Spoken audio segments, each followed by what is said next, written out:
A Christmas Carol by Charles Dickens, read by Tom Baker. Stave 1, Marley's Ghost. Marley was dead to begin with. There is no doubt whatever about that. The register of his burial was signed by the clergyman, the clerk, the undertaker, and the chief mourner Scrooge signed it, and Scrooge's name was good upon chains for anything he chose to put his hand to. Old Marley was as dead as a doornail. Mind, I don't mean to say that I know of my own knowledge what there is particularly dead about a doornail. I might have been inclined myself to regard a coffin-nail as the deadest piece of ironmongery in the trade, but the wisdom of our ancestors is in the simile, and my unhallowed hands shall not disturb it, or the country's done for. You will therefore permit me to repeat, emphatically, that Marley was as dead as a doornail. Scrooge knew he was dead? Of course he did. How could it be otherwise? Scrooge and he were partners for I don't know how many years. Scrooge was his sole executor, his sole administrator, his sole assign, his sole residuary legatee, his sole friend and sole mourner. And even Scrooge was not so dreadfully cut up by the sad event, but that he was an excellent man of business on the very day of the funeral, and solemnized it with an undoubted bargain. The mention of Marley's funeral brings me back to the point I started from. There is no doubt that Marley was dead. This must be distinctly understood, or nothing wonderful can come of the story I am going to relate. If we were not perfectly convinced that Hamlet's father died before the play began, there would be nothing more remarkable in his taking a stroll at midnight in an easterly wind upon his own ramparts than there would be in a breezy spot, say, St. Paul's churchyard, for instance, literally to astonish his son's weak mind. Scrooge never painted out old Marley's name. There it stood years afterwards above the warehouse door, Scrooge and Marley. The firm was known as Scrooge and Marley.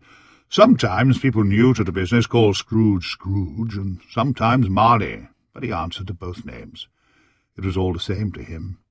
Oh, but he was a tight-fisted hand at the grindstone, Scrooge. A squeezing, wrenching, grasping, scraping, clutching, covetous old sinner, hard and sharp as flint, from which no steel had ever struck out generous fire, secret and self-contained, and solitary as an oyster. The cold within him froze his old features, nipped his pointed chin, shriveled his cheeks, stiffened his gait, and made his eyes red, his thin lips blue, and spoke out shrewdly in his grating voice. A frosty rime was on his head, and on his eyebrows and his wiry chin. He carried his own low temperature always about with him. He iced his office in the dog days, and didn't thaw it 1 degree at Christmas. External heat and cold had little influence on Scrooge.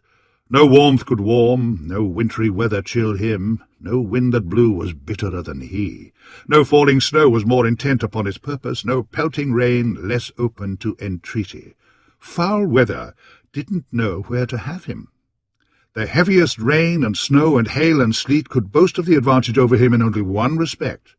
They often came down handsomely, and Scrooge never did.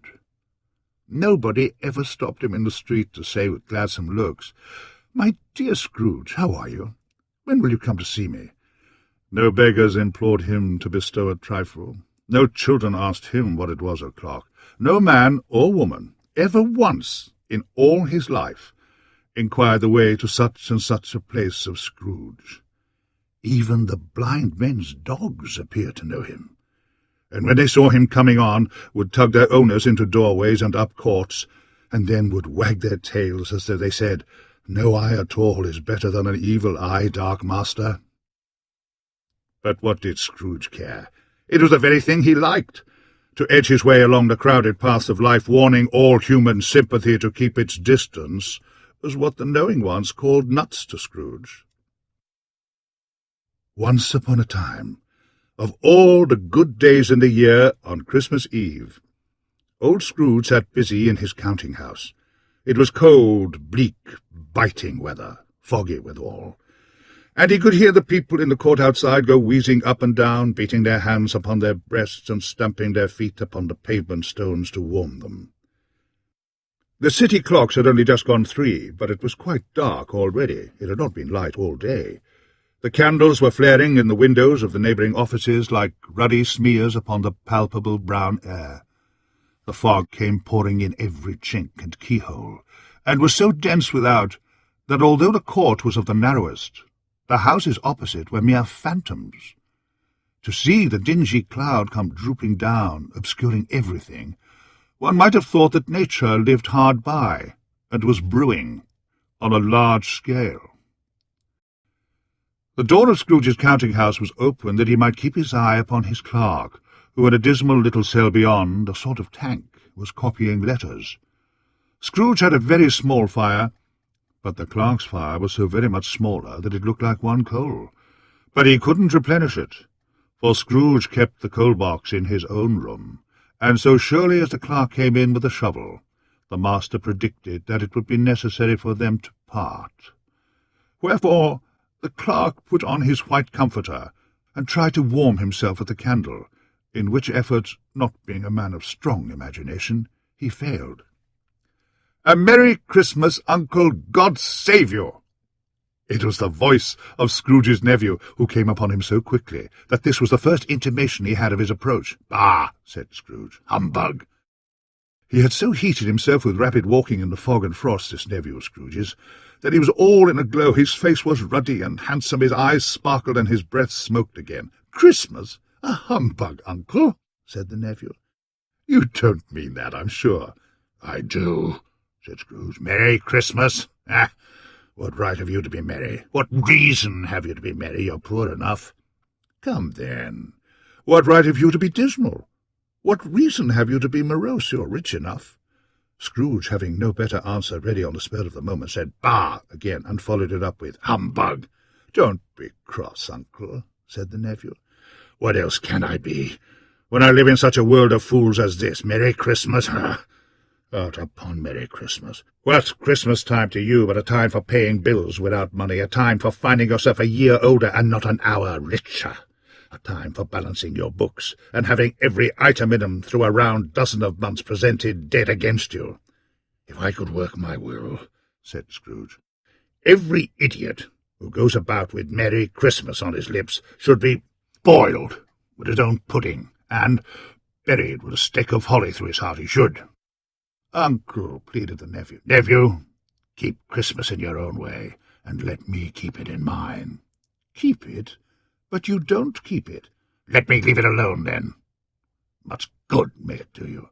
Much good has it ever done you." "Well, there are many things from which I might have derived good, by which I have not profited, I dare say," said the nephew. "Christmas among the rest, but I'm sure I've always thought of Christmas time, when it's come round, apart from the veneration due to its sacred name and origin, if anything belonging to it can be apart from that, as a good time, a kind, forgiving, charitable, pleasant time, the only time I know of in the long calendar of the year, when men and women seem by one consent to open their shut-up hearts freely, and to think of people below them as if they really were fellow-passengers to the grave, and not another race of creatures bound on other journeys. And therefore, Uncle, though it has never put a scrap of gold or silver in my pocket, I believe it has done me good, and will do me good, and I say God bless it." The clerk in the tank involuntarily applauded. Becoming immediately sensible of the impropriety, he poked the fire, and extinguished the last frail spark for ever. "Let me hear another sound from you," said Scrooge, "and you'll keep your Christmas by losing your situation. You're quite a powerful speaker, sir," he added, turning to his nephew. "I wonder you don't go into Parliament." "Don't be angry, Uncle. Come, dine with us tomorrow." Scrooge said that he would see him in hell. Yes, indeed, he did. He went the whole length of the expression, and said that he would see him in that extremity first. "But why? Why?" "Why did you get married?" said Scrooge. "Because I fell in love." "Because you fell in love," growled Scrooge, as if that were the only thing in the world more ridiculous than a Merry Christmas. "Good afternoon." "Nay, Uncle, but you never came to see me before that happened. Why give it as a reason for not coming now?" "Good afternoon," said Scrooge. "I want nothing from you. I ask nothing of you. Why can't we be friends?" "Good afternoon." "I'm sorry with all my heart to find you so resolute. We've never had any quarrel to which I've been a party, but I have made the trial in homage to Christmas, and I'll keep my Christmas humour to the last. So a Merry Christmas, Uncle. Good afternoon. And a Happy New Year. Good afternoon, said Scrooge. His nephew left the room without an angry word notwithstanding. He stopped at the outer door to bestow the greetings of the season on the clerk, who, cold as he was warmer than Scrooge, for he returned them cordially. "There's another fellow," muttered Scrooge, who overheard him. "My clerk, with 15 shillings a week, and a wife and family, talking about a Merry Christmas. Ugh, I'll retire to Bedlam." This lunatic, in letting Scrooge's nephew out, had let 2 other people in. They were portly gentlemen, pleasant to behold, and now stood with their hats off in Scrooge's office. They had books and papers in their hands, and bowed to him. "Scrooge and Marley's, I believe," said one of the gentlemen, referring to his list. "Have I the pleasure of addressing Mr. Scrooge or Mr. Marley?" "Mr. Marley's been dead these 7 years," Scrooge replied. "He died 7 years ago this very night." "We have no doubt his liberality is well represented by his surviving partner," said the gentleman, presenting his credentials. It certainly was, for they had been 2 kindred spirits. At the ominous word liberality, Scrooge frowned and shook his head and handed the credentials back. "At this festive season of the year, Mr. Scrooge," said a gentleman, taking up a pen, "it's more than usually desirable that we should make some slight provision for the poor and destitute, who suffer greatly at the present time. Many thousands are in want of common necessaries. Hundreds of thousands are in want of common comfort, sir." "Are there no prisons?" asked Scrooge. "Plenty of prisons," said the gentleman, laying down the pen again. "And the union workhouses?" demanded Scrooge. "Are they still in operation?" "Oh, they are, still," returned the gentleman. "I wish I could say they were not." "The treadmill and the poor law are in full vigour, then?" said Scrooge. "Both very busy, sir." "Oh, I was afraid from what you said at first that something had occurred to stop them in their useful course," said Scrooge. "I'm very glad to hear it." "Under the impression that they scarcely furnish Christian cheer of mind or body to the unoffending multitude," returned the gentleman, "a few of us are endeavouring to raise a fund to buy the poor some meat and drink and means of warmth. We choose this time because it's a time, of all others, when want is keenly felt, and abundance rejoices. What shall I put you down for?" "Nothing," Scrooge replied. "You wish to be anonymous." "I wish to be left alone," said Scrooge. "Since you ask me what I wish, gentlemen, that is my answer. I don't make merry myself at Christmas, and I can't afford to make idle people merry. I help to support the establishments I have mentioned. They cost enough, and those who are badly off must go there.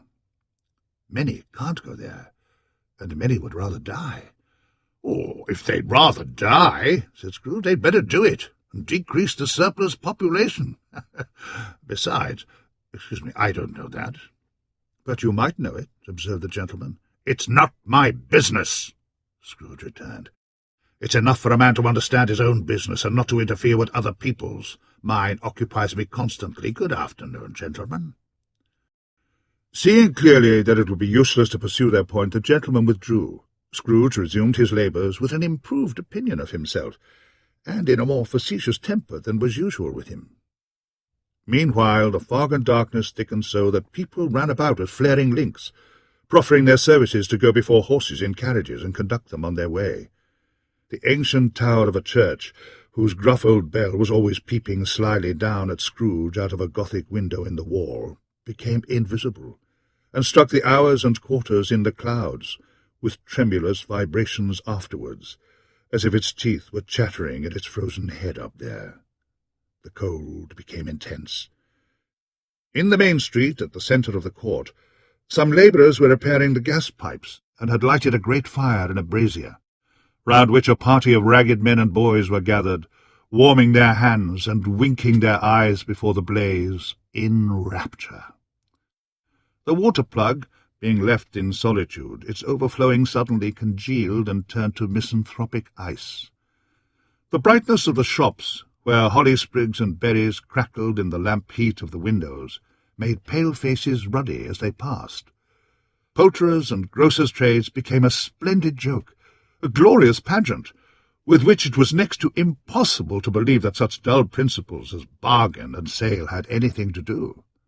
The Lord Mayor, in the stronghold of the mighty mansion house, gave orders to his 50 cooks and butlers to keep Christmas as a Lord Mayor's household should, and even the little tailor, whom he had fined 5 shillings on the previous Monday for being drunk and bloodthirsty in the streets, stirred up tomorrow's pudding in his garret, while his lean wife and baby sallied out to buy the beef. Foggier yet, and colder, piercing, searching, biting cold. If the good St. Dunstan had but nipped the evil spirit's nose with a touch of such weather as that, instead of using his familiar weapons, then indeed he would have roared to lusty purpose. The owner of one scant young nose, gnawed and mumbled by the hungry cold as bones are gnawed by dogs, stooped down at Scrooge's keyhole to regale him with a Christmas carol. But at the first sound of "God bless you, merry gentlemen, may nothing you dismay," Scrooge seized the ruler with such energy of action that the singer fled in terror, leaving the keyhole to the fog and even more congenial frost. At length the hour of shutting up the counting-house arrived. With an ill will, Scrooge dismounted from his stool and tacitly admitted the fact to the expectant clerk in the tank, who instantly snuffed his candle out and put on his hat. "You'll want all day tomorrow, I suppose," said Scrooge. "If quite convenient, sir." "It's not convenient," said Scrooge, "and it's not fair. If I was to stop £1/2 for it, you'd think yourself ill-used, I'd be bound." The clerk smiled faintly. "And yet," said Scrooge, "you don't think me ill-used when I pay a day's wages for no work." The clerk observed that it was only once a year. "A poor excuse for picking a man's pocket every 25th of December," said Scrooge, buttoning his greatcoat to the chin. "But I suppose you must have the whole day. Be here all the earlier next morning." The clerk promised that he would, and Scrooge walked out with a growl. The office was closed in a twinkling, and the clerk, with the long ends of his white comforter dangling below his waist, for he boasted no greatcoat, went down a slide on Cornhill at the end of a lane of boys 20 times in honour of its being Christmas Eve, and then ran home to Camden Town as hard as he could pelt, to play at blind man's buff. Scrooge took his melancholy dinner in his usual melancholy tavern, and having read all the newspapers and beguiled the rest of the evening with his banker's book, went home to bed. He lived in chambers which had once belonged to his deceased partner. They were a gloomy suite of rooms in a lowering pile of building up a yard, where it had so little business to be that one could scarcely help fancying it must have run there, when it was a young house, playing at hide-and-seek with other houses, and have forgotten the way out again. It was old enough now, and dreary enough, for nobody lived in it but Scrooge, the other rooms being all let out as offices. The yard was so dark that even Scrooge, who knew its every stone, was fain to grope with his hands. The fog and frost so hung about the black old gateway of the house that it seemed as if the genius of the weather sat in mournful meditation on the threshold. Now, it is a fact that there was nothing at all particular about the knocker on the door, except that it was very large. It is also a fact that Scrooge had seen it night and morning during his whole residence in that place. Also, that Scrooge had as little of what is called fancy about him as any man in the city of London, even including, which is a bold word, the corporation, alderman, and livery. Let it also be borne in mind that Scrooge had not bestowed one thought on Marley since his last mention of his 7 years dead partner that afternoon. And then, let any man explain to me, if he can, how it happened that Scrooge, having his key in the lock of the door, saw in the knocker, without its undergoing any intermediate process of change, not the knocker, but Marley's face. Marley's face. It was not in impenetrable shadow, as the other objects in the yard were, but had a dismal light about it, like a bad lobster in a dark cellar. It was not angry or ferocious, but looked at Scrooge as Marley used to look, with ghostly spectacles turned up on its ghostly forehead. The hair was curiously stirred, as if by breath or hot air, and though the eyes were wide open, They were perfectly motionless. That, and its livid colour, made it horrible. But its horror seemed to be in spite of the face, and beyond its control, rather than a part of its own expression. As Scrooge looked fixedly at this phenomenon, it was a knocker again.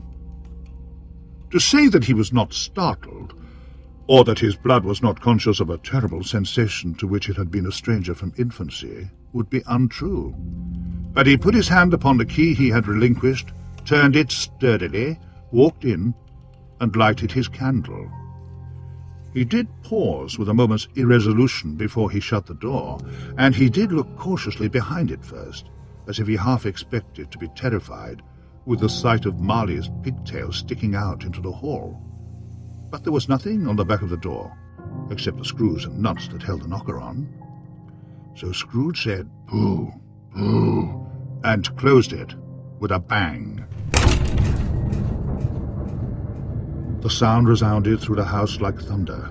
Every room above and every cask in the wine merchant's cellar below appeared to have a separate peal of echoes of its own. Scrooge was not a man to be frightened by echoes. He fastened the door, and walked across the hall and up the stairs, slowly too, trimming his candle as he went. You may talk vaguely about driving a coach and six up a good old flight of stairs, or through a bad young Act of Parliament, but I mean to say, you might have got a hearse up that staircase, and taken it broadwise, with the splinter bar towards the wall and the door towards the balustrade, and done it easy. There was plenty of width for that, and room to spare, which is perhaps the reason why Scrooge thought he saw a locomotive hearse going on before him in the gloom. Half a dozen gas lamps out of the street wouldn't have lighted the entry too well, so you may suppose that it was pretty dark with Scrooge's dip. Up Scrooge went, not caring a button for that. Darkness is cheap, and Scrooge liked it. But before he shut his heavy door, he walked through his rooms to see that all was right. He had just enough recollection of the face to desire to do that.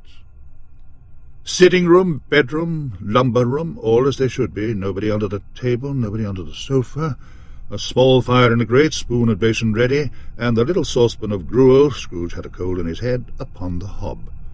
Nobody under the bed, nobody in the closet, nobody in his dressing-gown, which was hanging up in a suspicious attitude against the wall. Lumber-room, as usual, old fire-guard, old shoes, 2 fish baskets, washing-stand on 3 legs, and a poker. Quite satisfied, he closed his door and locked himself in, double-locked himself in, which was not his custom. Thus secured against surprise, he took off his cravat, put on his dressing-gown and slippers and his nightcap, and sat down before the fire to take his gruel. It was a very low fire indeed, nothing on such a bitter night. He was obliged to sit close to it and brood over it before he could extract the least sensation of warmth from such a handful of fuel. The fireplace was an old one built by some Dutch merchant long ago, and paved all round with quaint Dutch tiles designed to illustrate the Scriptures. There were Cains and Abels, Pharaoh's daughters, queens of Sheba, angelic messengers descending through the air on clouds like feather-beds, Abrahams, Belshazzars, apostles putting off to sea in butter-boats, hundreds of figures to attract his thoughts. And yet that face of Marley, 7 years dead, came like the ancient prophet's rod and swallowed up the whole. If each smooth tile had been a blank at first, with power to shape some picture on its surface from the disjointed fragments of his thoughts, there would have been a copy of old Marley's head on every one. "Humbug," said Scrooge, and walked across the room. After several turns, he sat down again.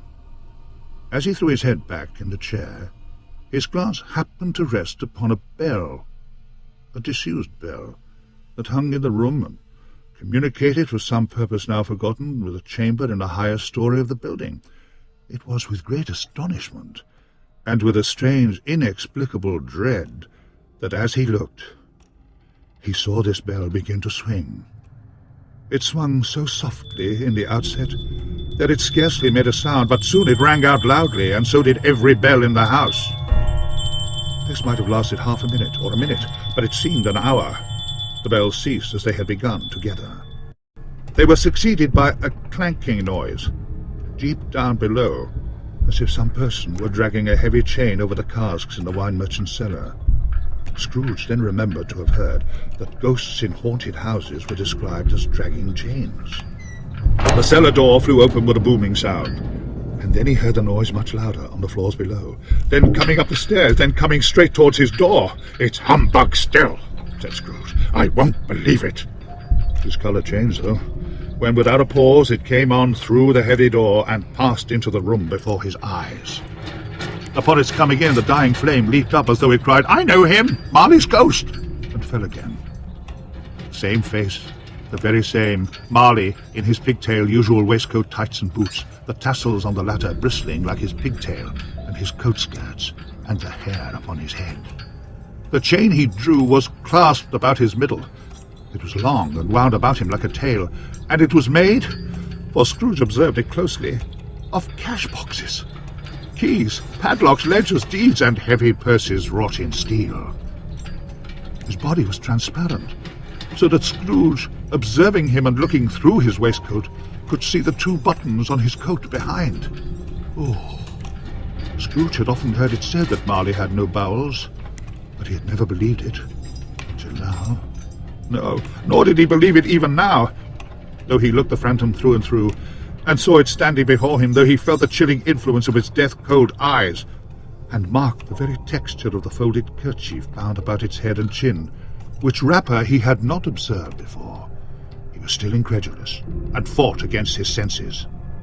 "How now?" said Scrooge, caustic and cold as ever. "What do you want with me?" "Much." Marley's voice. No doubt about it. "Who are you?" "Ask me who I was." "Who were you then?"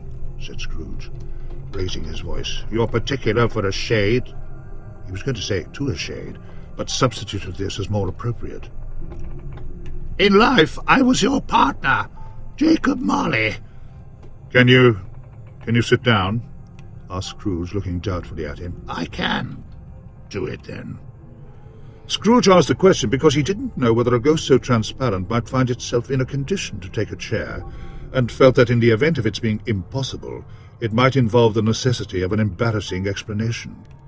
But the ghost sat down on the opposite side of the fireplace, as if he were quite used to it. "You don't believe in me?" observed the ghost. "I don't," said Scrooge. "What evidence would you have of my reality beyond that of your own senses?" "I don't know," said Scrooge. "Why do you doubt your senses?" "Because," said Scrooge, "a little thing affects them. A slight disorder of the stomach makes them cheats. You may be an undigested bit of beef, a blot of mustard, a crumb of cheese, a fragment of an underdone potato. There's more of gravy than of grave about you, whatever you are." Scrooge was not much in the habit of cracking jokes, and nor did he feel in his heart by any means waggish then. The truth is that he tried to be smart as a means of distracting his own attention and keeping down his terror, for the spectre's voice disturbed the very marrow in his bones. To sit staring at those fixed, glazed eyes in silence for a moment would play, Scrooge felt, the very deuce with him. There was something very awful, too, in the spectre's being provided with an infernal atmosphere of his own. Scrooge could not feel it himself, but this was clearly the case, for though the ghost sat perfectly motionless, its hair and skirts and tassels were still agitated as by the hot vapour from an oven. "You see this toothpick?" said Scrooge, returning quickly to the charge for the reason just assigned, and wishing, though it were only for a second, to divert the vision's stony gaze from himself. "I do," replied the ghost. "You are not looking at it," said Scrooge. "But I see it," observed the ghost, "notwithstanding." "Well," returned Scrooge, "I have but to swallow this, and be for the rest of my days persecuted by a legion of goblins, all of my own creation. Humbug, I tell you, humbug!" At this, the spirit raised a frightful cry and shook its chain with such a dismal and appalling noise that Scrooge held on tight to his chair to save himself from falling into a swoon. But how much greater was his horror when the phantom, taking off the bandage round his head, as if it were too warm to wear indoors, its lower jaw dropped down upon its breast. Scrooge fell upon his knees and clasped his hands before his face. "Mercy," said Scrooge. "Dreadful apparition, why do you trouble me?" "Man of the worldly mind," replied the ghost, "do you believe in me or not?" "I do," said Scrooge. "I must. But why do spirits walk the earth, and why do they come to me?" "It is required of every man," the ghost returned, "that the spirit within him should walk abroad among his fellow men and travel far and wide. And if that spirit goes not forth in life, it is condemned to do so after death. It is doomed to wander through the world. Oh, woe is me! And witness what it cannot share, but might have shared on earth, and turn to happiness. Oh!" Again the spectre raised a cry, and shook its chain and wrung its shadowy hands. "You are fettered," said Scrooge. "Tell me why." "I wear the chain I forged in life," replied the ghost. "I made it link by link, and yard by yard I girded it on of my own free will, and of my own free will I wore it. Is its pattern strange to you?" Scrooge trembled more and more. "Or would you know?" said the ghost. "The weight and length of the strongest coil you bear yourself. It was full as heavy and as long as this, 7 Christmas Eves ago. You have laboured on it since. It is a ponderous chain." Scrooge glanced about him on the floor, in the expectation of finding himself surrounded by some 50 or 60 fathoms of iron cable, but he could see nothing. "Jacob," he said. "Oh, Jacob Marley, tell me more. Speak comfort to me, Jacob." "I have none to give," the ghost replied. "It comes from other regions, Ebenezer Scrooge, and is conveyed by other ministers to other kinds of men. Nor can I tell you what I would. A very little more is all permitted to me. I cannot rest, I cannot stay, I cannot linger anywhere. My spirit never walked beyond our counting-house. Mark me! In life, my spirit never roved beyond the narrow limits of our money-changing hole, and weary journeys lie before me." It was a habit with Scrooge, whenever he became thoughtful, to put his hands in his breeches pockets. Pondering on what the ghost had said, he did so now, but without lifting up his eyes or getting off his knees. "You must have been very slow about it, Jacob," Scrooge observed in a business-like manner, though with humility and deference. "Slow?" the ghost repeated. 7 years dead," mused Scrooge. "Travelling all the time?" "The whole time," said the ghost. "No rest, no peace, incessant torture of remorse. Oh!" "Do you travel fast?" said Scrooge. "On the wings of the wind," replied the ghost. "You might have got over a great quantity of ground in 7 years," said Scrooge. The ghost, on hearing this, set up another cry, and clanked its chain so hideously in the dead silence of the night that the ward would have been justified in indicting it for a nuisance. "Oh, captive bound and double-ironed," cried the phantom, "not to know that ages of incessant labour by immortal creatures for this earth must pass into eternity before the good of which it is susceptible is all developed. Not to know that any Christian spirit working kindly in its little sphere, whatever it may be, will find its mortal life too short for its vast means of usefulness. Not to know that no space of regret can make amends for one life's opportunities misused. Yet such was I. Oh, such was I."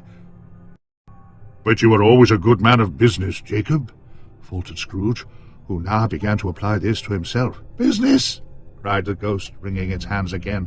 "Mankind was my business, the common welfare of my business. Charity, mercy, forbearance, and benevolence were all my business. The dealings of my trade were but a drop of water in the comprehensive ocean of my business." It held up its chains at arm's length, as if that were the cause of all its unavailing grief, and flung it heavily upon the ground again. "At this time of the rolling year," the spectre said, "I suffer most. Why did I walk through crowds of fellow beings with my eyes turned down, and never raised them to that blessed star which led the wise men to a poor abode, were there no poor homes to which its light would have conducted me?" Scrooge was very much dismayed to hear the spectre going on at this rate, and began to quake exceedingly. "Hear me!" cried the ghost. "My time is nearly gone." "I will," said Scrooge, "but don't be hard upon me. Don't be flowery, Jacob, pray." "How it is that I appear before you in a shape that you can see, I may not tell. I have sat invisible beside you many and many a day." It was not an agreeable idea. Scrooge shivered and wiped the perspiration from his brow. "That is no light part of my penance," pursued the ghost.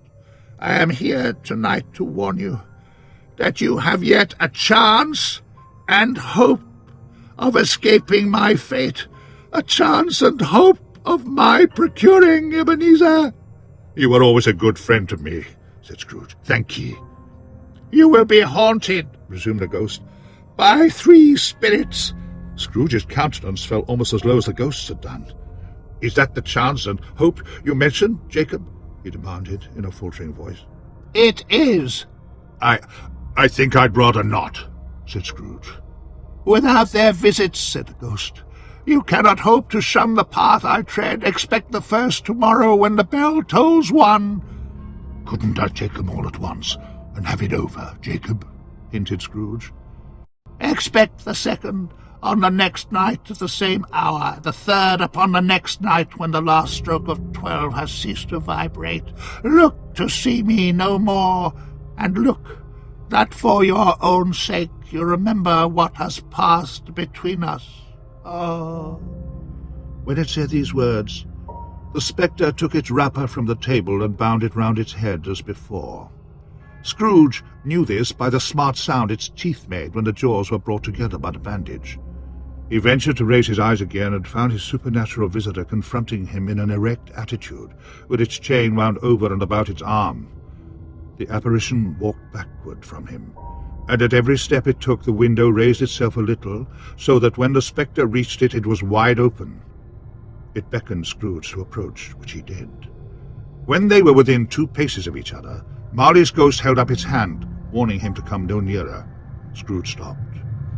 Not so much in obedience as in surprise and fear, for on the raising of the hand he became sensible of confused noises in the air, incoherent sounds of lamentation and regret, wailings inexpressibly sorrowful and self-accusatory. The spectre, after listening for a moment, joined in the mournful dirge and floated out upon the bleak, dark night. Scrooge followed to the window, desperate in his curiosity. He looked out.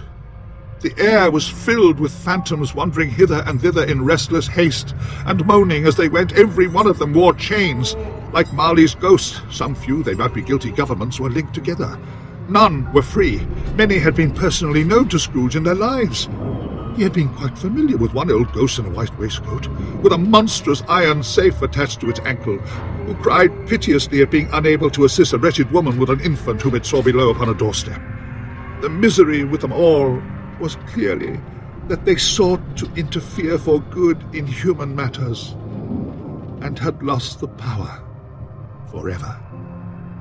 Whether these creatures faded into mist, or mist enshrouded them, he could not tell. But they and their spirit voices faded together, and the night became as it had been when he walked home. Scrooge closed the window and examined the door by which the ghost had entered. It was double-locked, as he had locked it with his own hands, and the bolts were undisturbed. He tried to say humbug, but stopped on the first syllable. And being from the emotions he had undergone, or the fatigues of the day, or his glimpse of the invisible world, or the dull conversation of the ghost, or the lateness of the hour, much in need of repose, went straight to bed without undressing, and fell asleep upon the instant.